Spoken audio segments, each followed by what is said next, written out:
Pemirsa, kita teruskan diskusi kita. Kenapa rumor tadi saya pertanyakan kepada Pak Sisno? Pak Sisno ini Irjen Purnawirawan Sisno Adiwinoto. Beliau pernah menjadi Kadip Humas Mabes Polri, pernah jadi Kapolda Sumsel, pernah menjadi Gubernur Akpol. Kapolda Sulsel. Sumsel. Sulsel dan Sumsel. Sulsel. Dan Gubernur Akpol dan segudang pengalaman yang lain. Saya persilakan dijawab tadi karena saya mendengar santer dari kalangan dalam. Pak, saya yakin Pak Sisno juga mendengarnya. Kalau mogok mungkin polisi India lah. Kalau polisi Indonesia mungkin nggak mogok. Karena polisi ini kan polisi yang berasal dari rakyat, harus berbuat untuk rakyat ya. Jadi menyadari benar kepentingannya rakyat. Saya pikir rakyat membutuhkan polisi, polisi tidak akan mengecewakan rakyat. Ya, kalau tadi 260 jenderal, saya pikir dan 400.000 polisi, ditambah lagi mungkin purnawirawan, warakawuri, keluarga besar Polri, ya kita ada berapa juta itu. Memang saya sempat menyatakan bukan mogok, kalau dibolehkan mungkin mengibarkan bendera setengah tiang gitu. Ini yang perlu, jangan semangat kerja menurun, kita perlu bangkitkan semangat. Dan yang rugi kan masyarakat dan bangsa kita sendiri, bukan sekedar polisi. Menurut Pak Sisno harusnya bagaimana yang terbaik penyelesaian kasus ini? Arahan Presiden kita ikuti sudah, dan jajaran polisi yang saya dengar perintah Kapolri sudah harus mengikuti dengan sungguh-sungguh. Hanya mengikutinya kan tentu tidak melanggar peraturan. Itu yang sudah disampaikan, cari formulasinya. Karena kalau kemarin polisi sempat diperadilan untuk menangani ini, jangan nanti pindahnya, mekanisme pindahnya dari sekarang dari sudah di kejaksaan, pindah ke KPK, pindah ditarik oleh polisi kembali ke KPK, mekanismenya belum ada kan gitu loh. Itu yang jangan sampai melabrak undang-undang. Karena kan perintah Presiden ini harus dibawahi, jangan sampai kalau kemudian diserang yang tujuannya tidak memperlemah KPK, memperkuat KPK, nanti setelah di KPK Presidennya diserang secara hukum, ya berarti diserangnya KPK juga kan begitu. Jadi ini yang kita waspadai. Tapi benar putusan ataupun saran Presiden itu sangat mengecewakan jajaran Polri. Artinya begini, sebagai Harkamtibmas dan penegak hukum, banyak yang selama ini sudah dikerjakan. Ya, yang saya tahu mungkin Presiden sudah, yang tadi sudah disampaikan, polisi yang mengerjakan selama ini sudah benar. Tapi kalau diikuti membela polisi mungkin kerawanan lebih besar. Jadi polisi legowo lah pasti itu untuk dimenangkan pihak lain yang berarti memenangkan rakyat, yang nanti akhirnya memenangkan polisi juga. Karena kalau tidak ada demo, tidak ada rakyat, yang menang polisi juga, dari rakyat juga yang menang. Karena mungkin terjadi, kalau Presiden tidak membuat amanat begitu, bisa saja menjadi Harkamtibmas ini sangat terganggu. Yang perlu juga kita waspadai bersama kan, kalau polisi tidak mampu mengawal civil society, kan sudah disiapkan ini RUU Kamnas.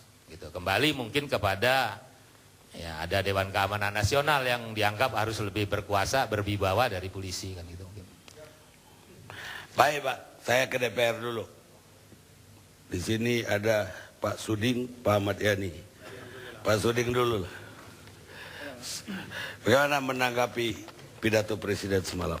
Ya, Bang Karni, saya kira pidato Presiden semalam ini adalah, saya memahami, dan itu adalah suatu kepiawaian dari Presiden SBY. Saya kira juga tidak terlepas dalam posisinya selaku Ketua Dewan Pembina salah satu partai. Artinya kita masih ingat ketika ributnya antara Bibit sama Trianto dengan Chandra tahun kemarin, di mana ketika itu juga terjadi eskalasi yang begitu meninggi. Lalu kemudian dia mengambil posisi dan momentum yang tepat ketika itu, dan ketika itu oleh pihak kejaksaan mengeluarkan deponering karena itu adalah diskresi ya, demi kepentingan umum. Ketika itu di Undang-Undang Nomor 16 2004. Kejadian kemarin hampir sama. Ya. Seperti kata Bang Ruhut, malam-malam sudah ada revolusi Ini kan mengancam ini, ya kan, kedudukan dan juga menyangkut masalah citra SBY. Nah, saya kira apapun dia korbankan. Persoalannya yang saya sangat sesalkan, kenapa dia mengambil suatu keputusan, kebijakan didasarkan pada suatu desakan. Ini yang nggak benar menurut saya. Artinya ketika suatu keputusan dan kebijakan diambil didasarkan pada suatu suatu desakan publik, pasti ada yang dikorbankan dan pasti ada yang diuntungkan. Ini yang saya kira sungguh sangat tidak elegan dalam posisinya dia selaku presiden. Nah, memang pidato ini memberikan suatu kejelasan ya. Akan tetapi saya melihat bahwa di tingkat implementasi itu akan sulit.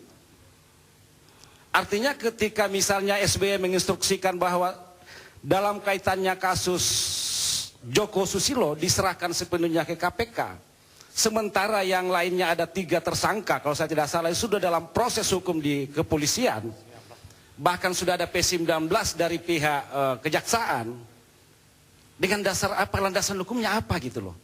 Kalau kita dasarkan pada pasal 109 KUHP, bagaimana menghentikan suatu kasus, itu kan ada 3 syarat di situ. Ya. Yang pertama itu karena tidak cukup bukti, yang kedua itu bukan peristiwa pidana, dan itu demi hukum. Demi hukum itu apakah itu nebis in idem, apakah tersangkanya meninggal dunia, apakah kedaluarsa, dan tidak ada penghentian penyidikan di kepolisian itu demi kepentingan umum. Seperti yang ada dalam Undang-Undang Nomor 16 tahun 2004, nggak ada. Kalau didasarkan pada penghentian itu dimaknai sebagai pengambil alihan oleh KPK, maka itu harus kembali kepada pasal 9 Undang-Undang Nomor 30 tahun 2002. Ada syarat-syarat yang harus dipenuhi. Apakah penanganan kasus itu berlarut-larut? Apakah itu ada intervensi dari eksekutif, yudikatif, dan legislatif? Apakah ada korupsi yang terjadi di dalamnya? Ataukah memang kepolisian dan kejaksaan tidak mampu menangani kasus itu? Jadi memang saya kira bahwa ini akan menabrak ya norma-norma hukum. Apa akibatnya kalau itu ketabrak?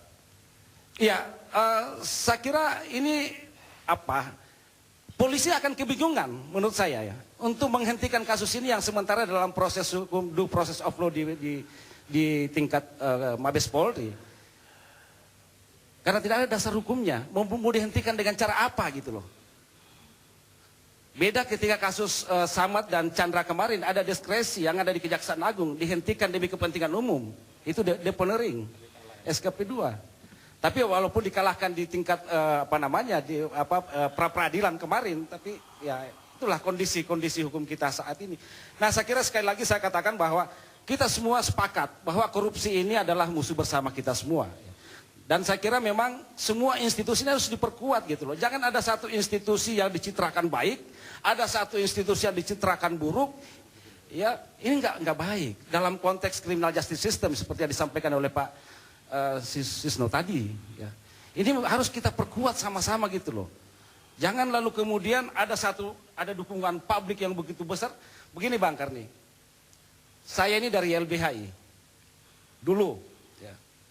Saya paham betul bagaimana pola-pola penanganan kasus yang berdimensi struktural ketika itu.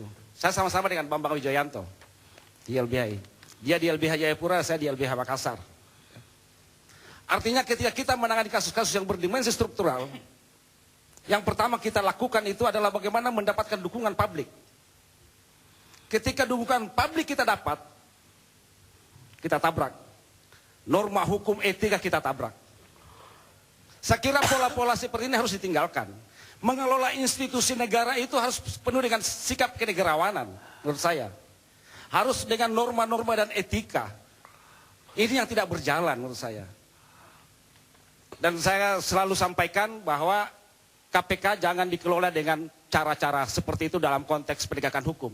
Tidak dengan cara teriak-teriak, tidak, tapi bagaimana mengedepankan sikap-sikap kenegarawanan kita dalam mengelola kehidupan berbangsa dan bernegara ini. Saya setuju KPK diperkuat, saya setuju Institusi Kepolisian diperkuat, Kejaksaan diperkuat, agar terbangun sinergi yang baik dalam pemberantasan tindak pidana korupsi. Baik Bang Garni.